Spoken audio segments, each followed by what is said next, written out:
Saudi Arabia has recently been in the headlines with its normalisation with Iran. It's a country that's named after the tribe that came to dominate the Hijaz, and successive Saudi kings, they've had to navigate the kingdom through various different things that have happened over history. The discovery of oil, the Cold War, 9/11. Today we want to begin looking at the geopolitics of other nations beyond the world's power, and we want to begin with Saudi Arabia. We've got Geopolitics founder Adnan Khan here to unravel it all for us.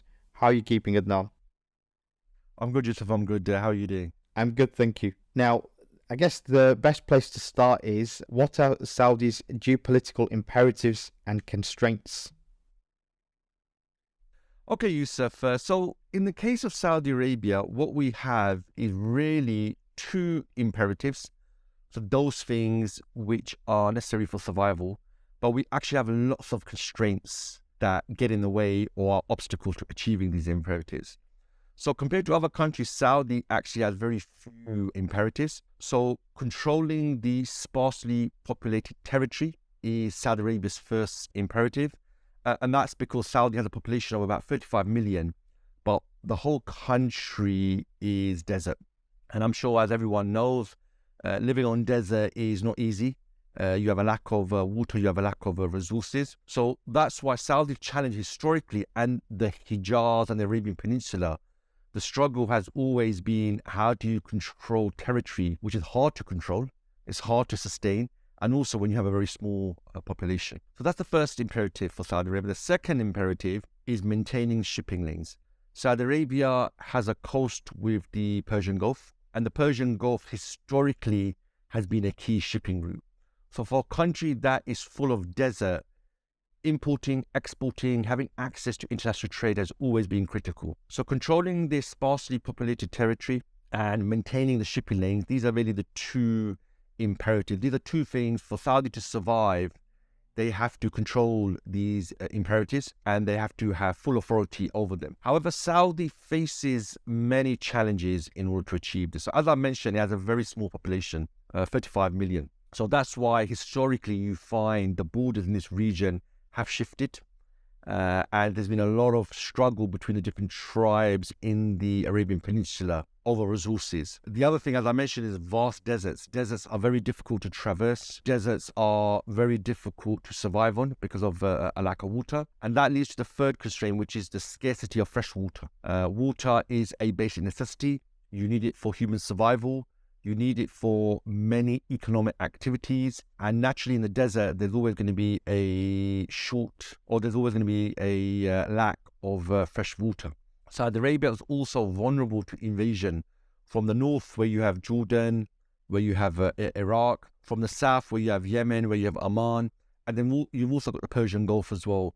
And this is, in some ways, the history of this particular region. And the final constraint is, obviously, oil was discovered in the region, and Saudi Arabia, like many of the countries in the region, are heavily dependent upon energy revenues. So any cut in energy, any cut in energy exports getting to the world, any problem in energy revenues getting to Saudi, you have a massive problem that will cause instability and potentially even threaten the regime as well. So we have this in a nutshell, are Saudi's imperatives and constraints. Now, what I find very interesting is that this is a country that's named after a family, which is crazy if you think about it. How did the House of Saud actually get their own country? Although officially Saudi Arabia came into existence in 1932, there is actually quite a long history. So if we were to go back pre-1700, obviously Saudi Arabia today didn't exist in the past. Saudi, as you mentioned, is named after a particular tribe. But obviously this is the land where the Prophet, peace be upon him, emerged. It's where Islam took its birth. And it's where Islam actually dominated the region and spread to the other parts of the world. So this was in 622.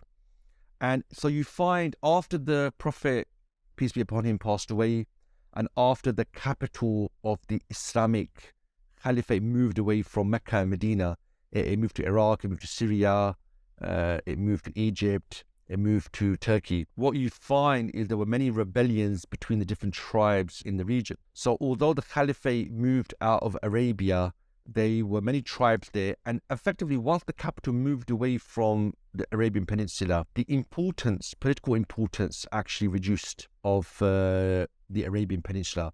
You had Mecca and Medina there, these are the holy sites, it was important, but from a political perspective, you find that, influence completely reduced. So really, as different families and dynasties became leaders of the caliphate, what you find is many of them didn't really bother with the interior of the Arabian Peninsula because it was full of desert. These are the days where you've only got horseback or camels to travel. So what you tend to find is when the caliphate moved, it really made sure it controlled the coastal areas where the waters were. Nobody really bothered with the interior because, lack of water is desert.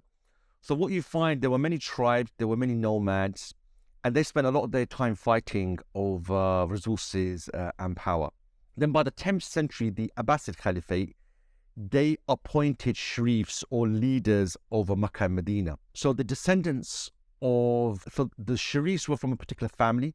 Their job was to manage the holy sites, and their descendants are what we have today of the Hashemite family who became the leaders of Jordan. So the Ottomans, when they became the leaders of the Muslim lands, they were busy on the one side dealing with the Persians, but they didn't really, again, deal with the interior of the Arabian Peninsula. And what you find is from 1700 onward, the Ottomans were more busy with the Balkans, so they didn't really pay much attention. And really, from the 1700s is where you see the Saud family emerged.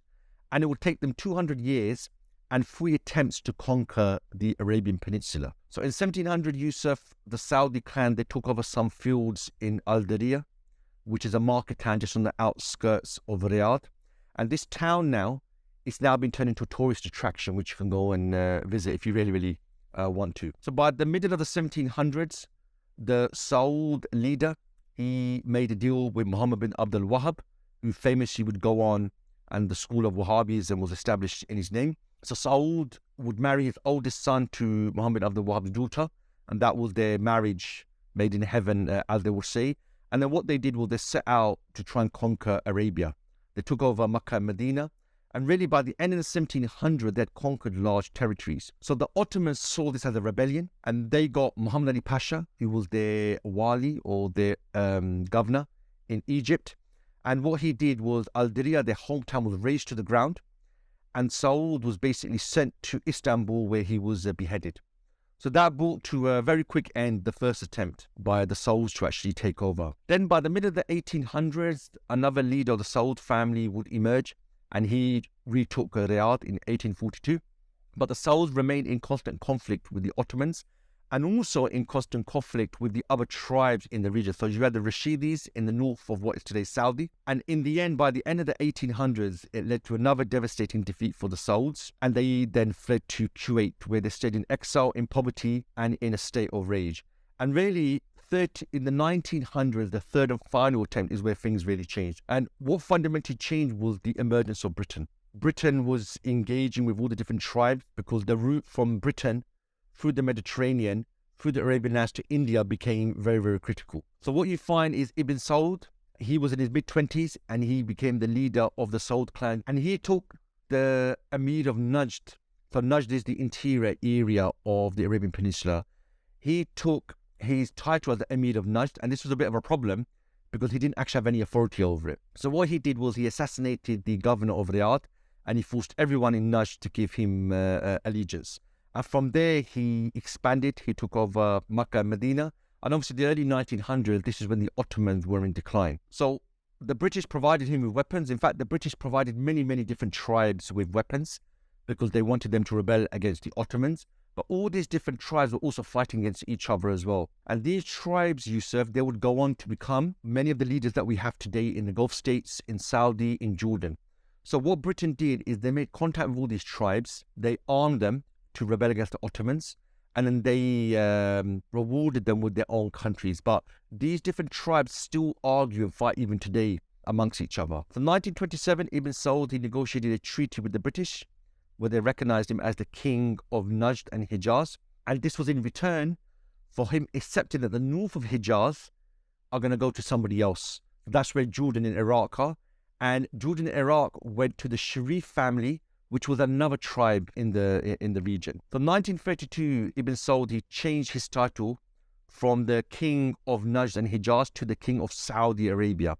So Saud is their name. And what he did was obviously he united the whole of the Arabian Peninsula by force. And really what he did was he married a daughter from each of the different defeated tribes in the actual region. And that's why I think in his lifetime, in the end, he had about 20 wives and he had more than 100 children. Many of them are still around today. And that's really how the kingdom of Saudi Arabia, the land named after a particular tribe, it came into being. That's very insightful, Adnan. One thing I think about when you mention all this is that it seems quite unstable, actually. But then the Sauds they've managed to keep the country together for nearly 9 decades. How have they managed this? So what Ibn Saud did and what all his successors have done is they've instituted a number of things to maintain a clear line of succession and in order to maintain stability where they're at the center of the country. So obviously the first and the most important is politically, the king is always from the Saud family. Saudi Arabia doesn't have elections. It doesn't have local elections. It doesn't have any elections, really. What you have is a transition. So at the moment, Mohammed bin Salman is the crown prince. His father, King Salman, is the king. So he's going to take over. And when he takes over, he will appoint a crown prince as well.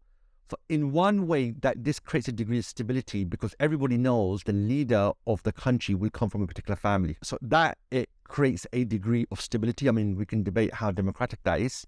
But nevertheless, because the leaders of the country come from a very small segment of the population, it creates more certainty. Now, the other thing is the Saud family, they dominate all aspects of the country. So they dominate the state. So you find the governors of the different regions, the key positions within the state, the foreign ministers, the interior ministers, all of these are from the Saud family, right? You find the army, for example, the leader of the army.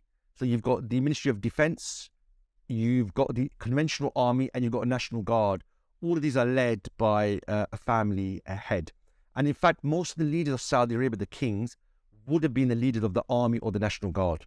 You find the media, the Saud family controls everything. They control information. So you find the magazines, the newspapers, the channels, they're all state-led. So in that sense, they control everything. As I mentioned, the Saud clan, they married into all the different tribes in the country.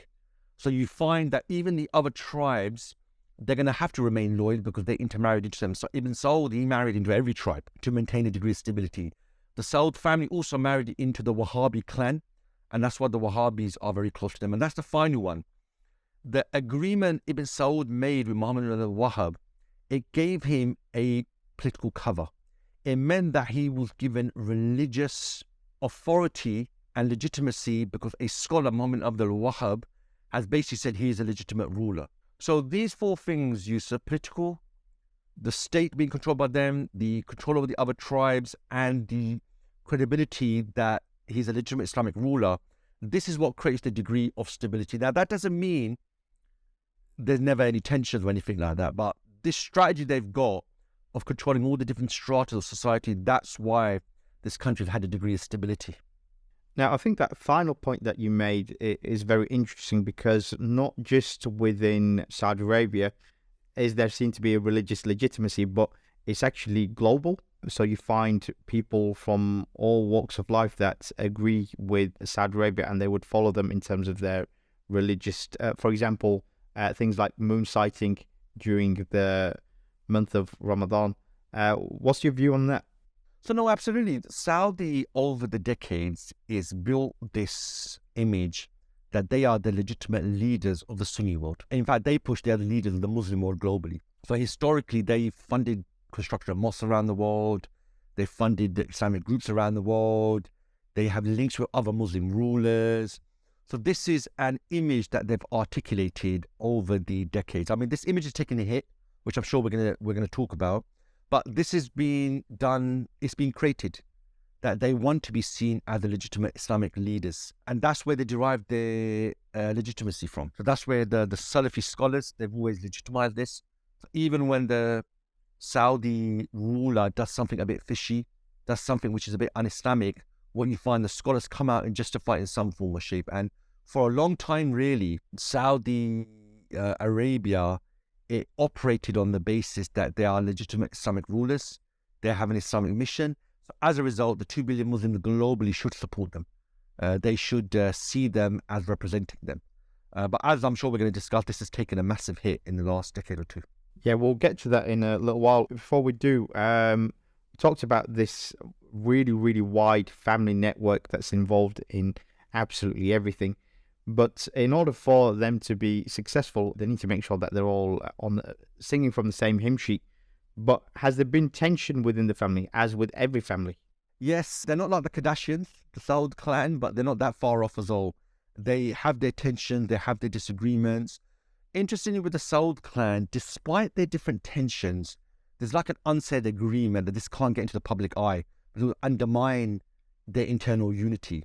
So really, problems actually began when Ibn Saud, the founder, passed away. I think it was 1952. So when he passed away, there was already a bit of a struggle, because what you had, although he had about 30 plus sons, Ibn Saud, really 3 or 4 of the sons were the most senior. So you had Ibn Saud, you had King Faisal, I think you had King Abdullah, and there's another brother who doesn't come to mind.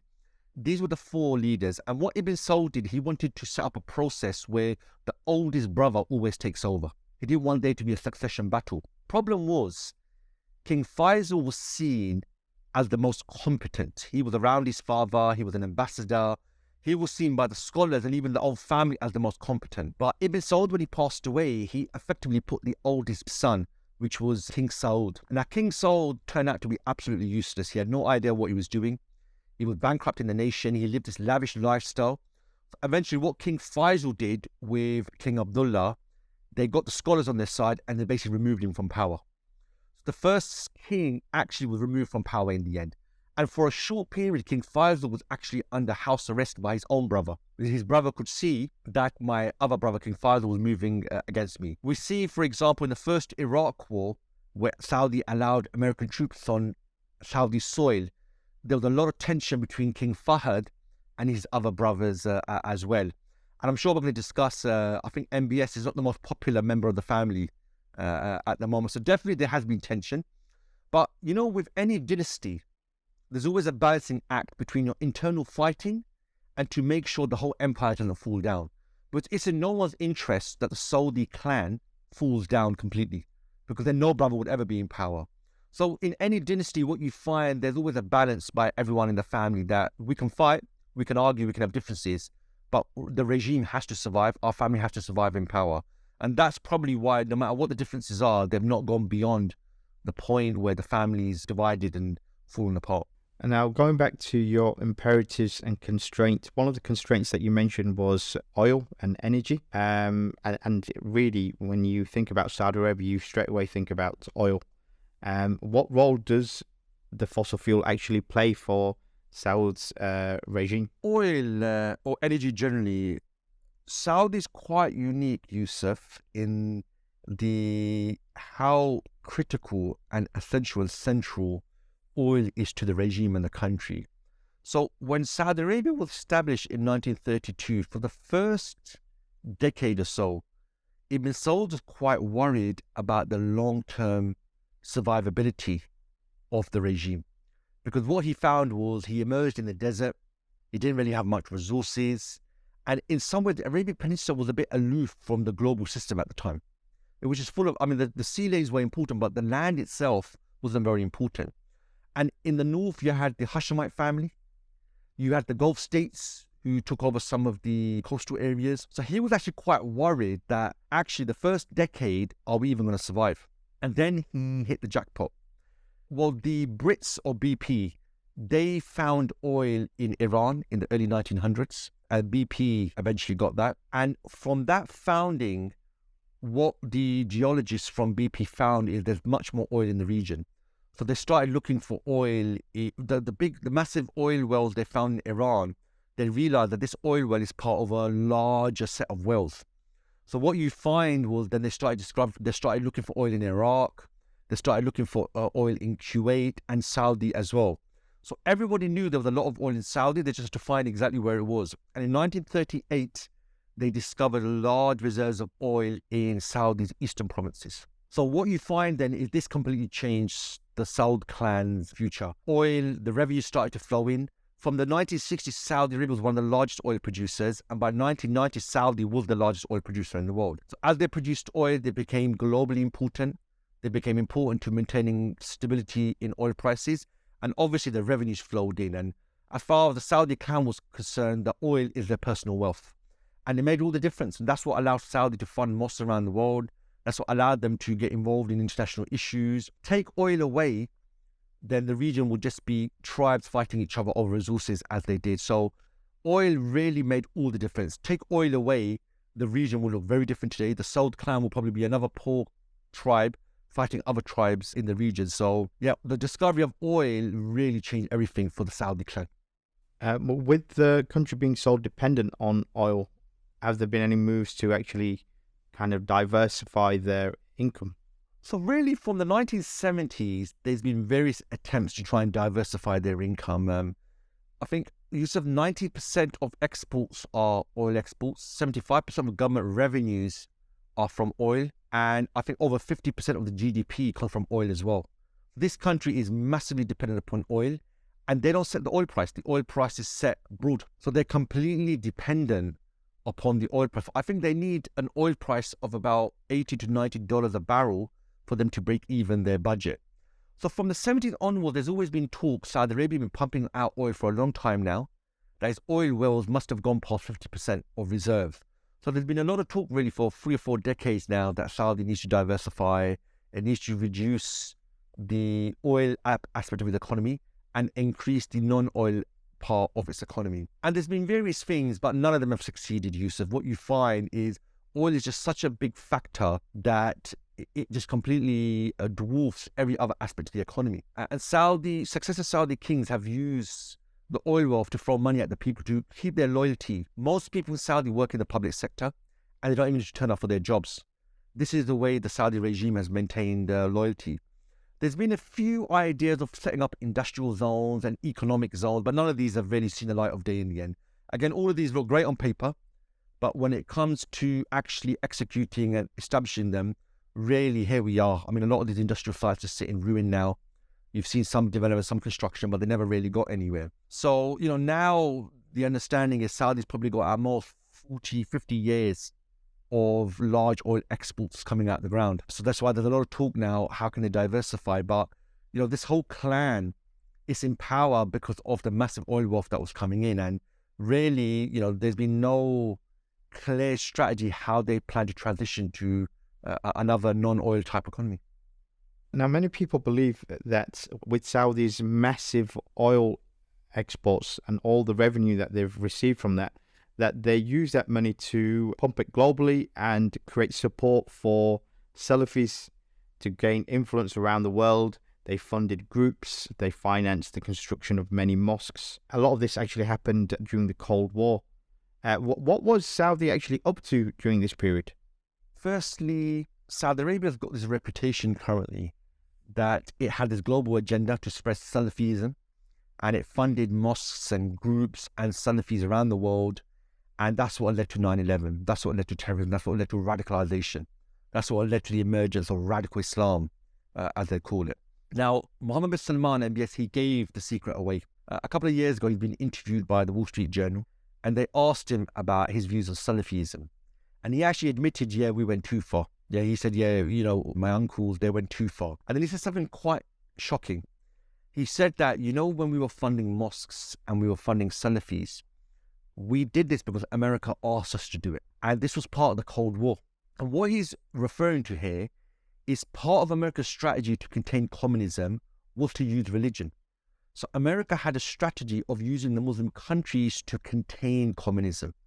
So this is, an arc of nations from Algeria, Egypt, Iran, Pakistan, that all these countries should be used as a front to contain communism. So he gave it away that the reason why they did this is because America asked them to do it. And this was, I'm going to say some secret strategy now, using Islam as a way to contain communism, making sure communism doesn't spread to the Muslim world, was actually a key American strategy during the Cold War. So obviously what this led to was many Islamic governments supporting jihadi groups, supporting the Mujahideen in Afghanistan against the spread of Soviet Union, They're setting up a mosque. And this is where it got a bit blurry. But for a lot of people, they saw this as a Saudi independent action. When Mohammed bin Salman is admitting now that, yeah, we went too far. America doesn't do this. We did this, but we went a bit too far. So what this really shows you, Saudi's never had a global agenda. Saudi, the agenda is regime survival.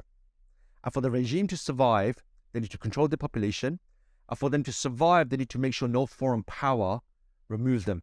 So the way you do that is you work to achieve the interests of the global power. And historically, we find Saudi's been doing this with America. They joined America in the Gulf Wars, even though the public were against it. They joined America in the Cold War. So really, this was not a Saudi strategy. Yeah, this is really, it was in America. They were part of the Cold War Western effort against the Soviet Union, the spread of communism in the region. So yeah, there's been blowback. So what a lot of people have been doing since 9/11, they've been blaming Saudi, they've been supporting Salafism. And what you find in America, they quietly just step back and let people do that.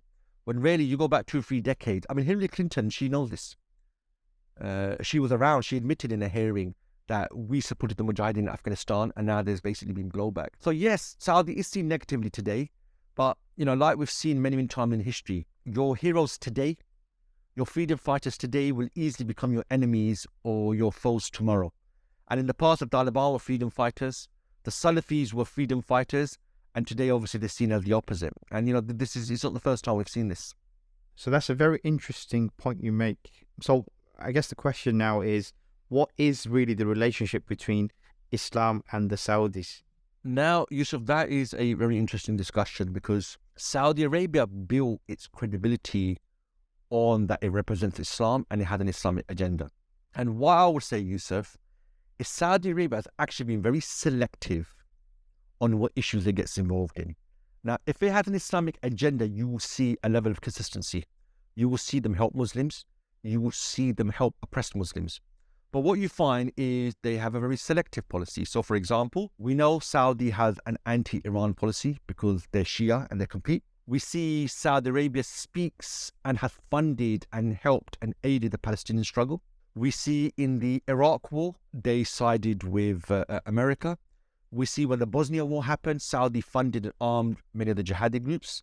And we see in Syria, Saudi got involved as well. However, on the other hand, Saudi takes no part in the Kashmir issue. We see when the Muslims are massacred and a genocide is committed in Burma, Saudi does nothing. When we look at the Muslims in Xinjiang in China, Saudi actually grows deeper relations with China. And when you look at Chechnya, Saudi looked completely the other way. It wasn't interested. So what this really shows us, Yusuf, is Saudi, it doesn't have an Islamic policy because it's not consistent. What Saudi has, it has a Saudi policy, it has a nationalist policy, and its nationalist policy is what helps and maintains the regime of the Saudi family. So you find what's in line with the West they do. So for example, Saudi, it's the best kept secret, they've always had back channel talks with Israel. In public, they support Palestine. In public, they aid Palestine. However, they've actually never done anything against Israel. They've never armed a group. They've never led the armed struggle against Israel. They've been completely the opposite. You find the anti-Iran policy is completely in line with America's strategy. You find the Bosnia support that they gave, that was in line with the American strategy and the Western strategy at the time. And if you look at Syria, many, many countries got involved. And once their role was done, they left. So Saudi Arabia is not involved in Syria anymore. And it begs the question, what were they doing? And what you find is many countries got involved and they started backing the different jihadi groups until the jihadi groups got to the point where they entered into talks with the regime. So what this shows you is the Saudi foreign policy is really about regime survival, and it's about keeping in good stead with the West. You don't want to go against them because they could potentially remove you from power. So they've been hiding behind this Islamic policy for a very, very long time, and many people can see through it now. Many people can see the contradictions and the hypocrisies. So that's why they've lost a lot of credibility in recent history. But definitely their Islamic aura was all for show. Really, it's just for regime survival. Now, it seems the last few years, things have completely turned upside down for the country, especially with the emergence of Mohammed bin Salman. Can you go through that for us? Yeah, so you're absolutely right. A lot's changed since King Salman emerged after King Abdullah's death in 2015. So what's actually happened is King Salman became the king when his brother passed away. And what he did, he changed the line of succession.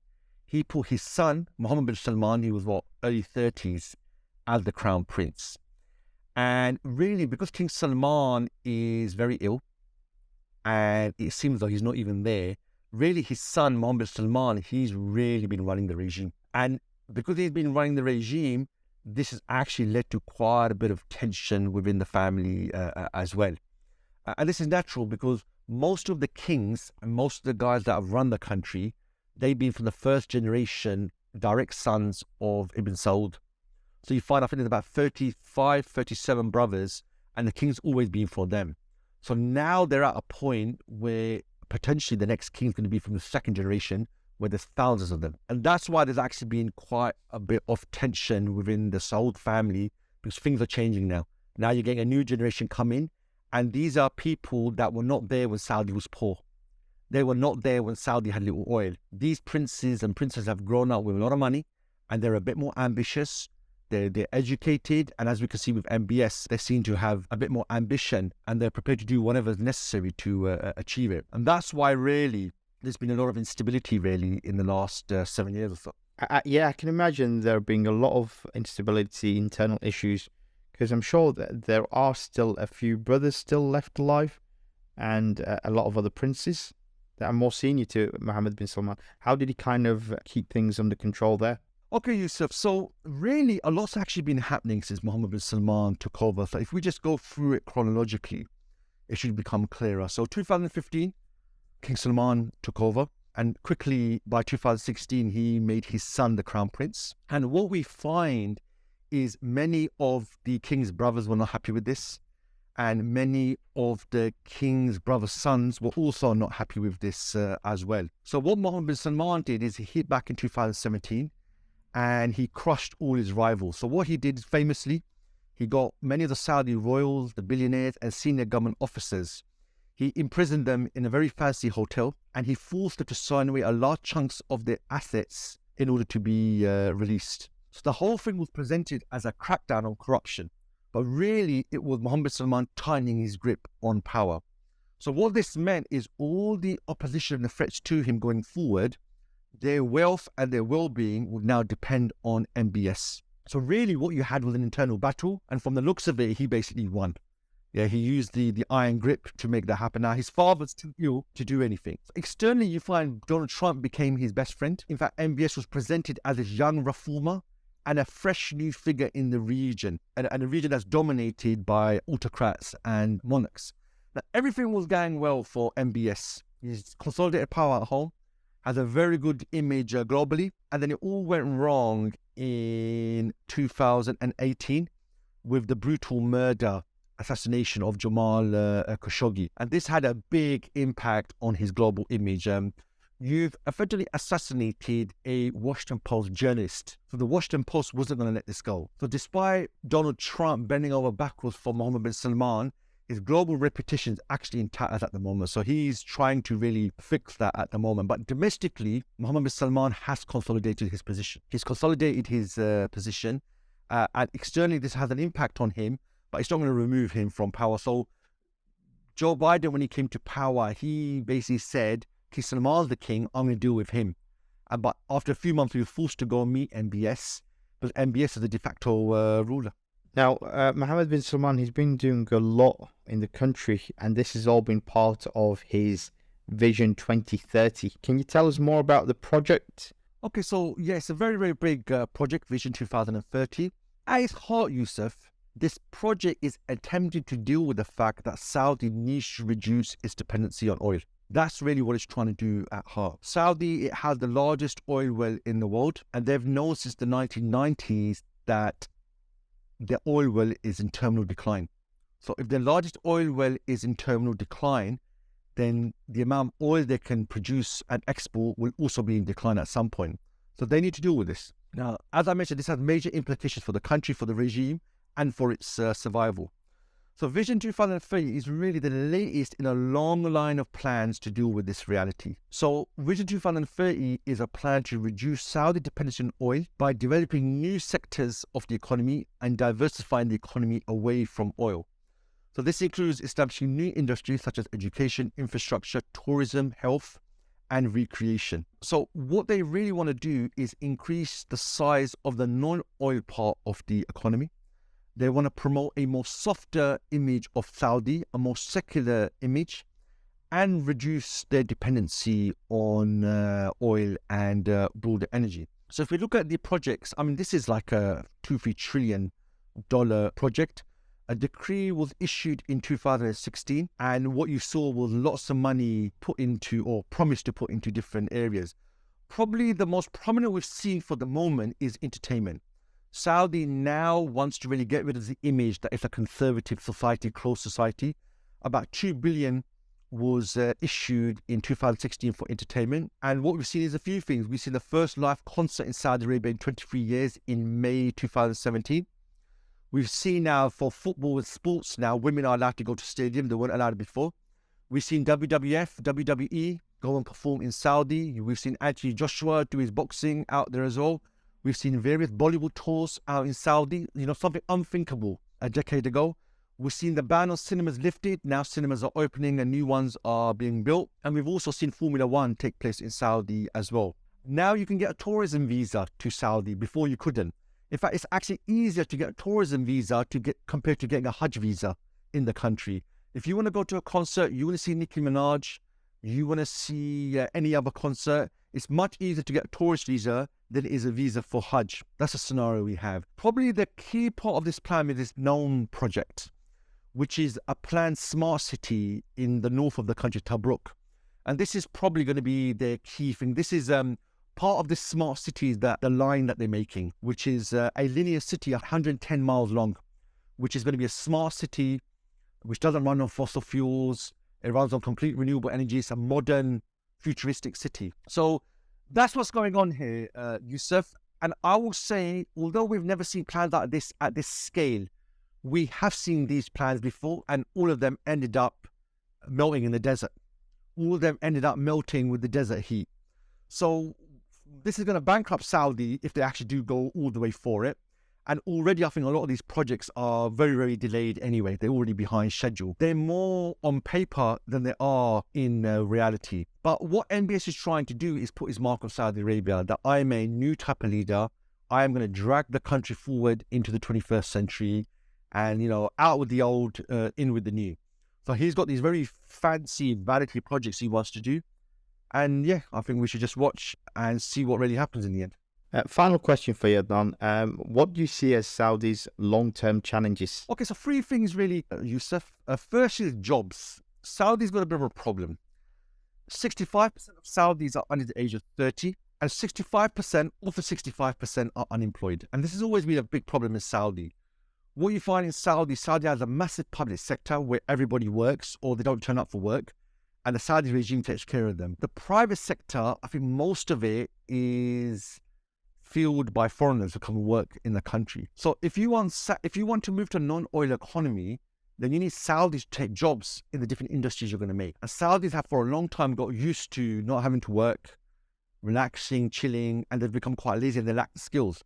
And Saudi doesn't really have a decent education system which is going to produce the skills. And Saudi's population is growing. Okay, it's not as large as the other Muslim countries, but as the Saudi population grows and oil reduces, you're going to have a bit of a problem.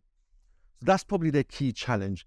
The other thing is debt. You'd be surprised that Saudi has debt, considering that Saudi Aramco, the oil company that manages their oil wealth, it made 160 billion in profits in the last year. You'd think, how on earth is this country in debt? The reason why it's in debt is because it's got all these vanity projects which are beyond its means. So they've got a debt of 300 billion and the debt's only going to go up. And as we see, as the debt goes up, the interest goes up as well. So this was a country that used to have surpluses of 60, 70 billion a year. America has deficits of nearly $500 billion. So this debt problem is going to grow. Now, the final long-term issue, I think, is credibility. Saudi Arabia has lost the credibility it used to have. It was seen as being Islamic. It was seen as someone who supported Islam. That has gone out the window. What people are seeing is concerts. They're seeing people dancing in near Medina. They're seeing Halloween being celebrated. They're seeing the creation of Saudi Arabia, the royal family taking over as being a celebration which never used to exist in the past. So Saudi's credibility is really going down the drain. And it seems for the moment, MBS doesn't have a problem with that. MBS's view is, we don't need the support of the Muslim world. We just needed it at a certain time in history in order for the regime to survive. Now we've got lots of youth in our country, and I'm going to give the youth the Western lifestyle that they've always wanted. But for a long time, the Salafis who dominated the regime, they were very controlling, and they used to hide behind the veneer of Islam to restrict a lot of the people. So what MBS is trying to do is, I'm your savior. We are now opening up so we can get Bollywood actors come and go. We can get WDF. We are going to become a secular Western country, and we're going to have entertainment like they have as well. And already this is having a hit on Saudi credibility. So I think just last week, one of the scholars from Saudi came to the UK. He came here on political asylum, and he actually was explaining what MBS is up to. And there's a complete move away from Islam at the moment. So these are probably the three long-term challenges they've got: job creation, debt, and credibility. Thank you for your time today, Adnan. If you want to learn more about the issues we've raised today, you can check out our website, www.thegeopolitics.com. You can also learn more on other issues by accessing our website, and we'll do a few more of these geopolitical topics on other nations. Thank you for listening.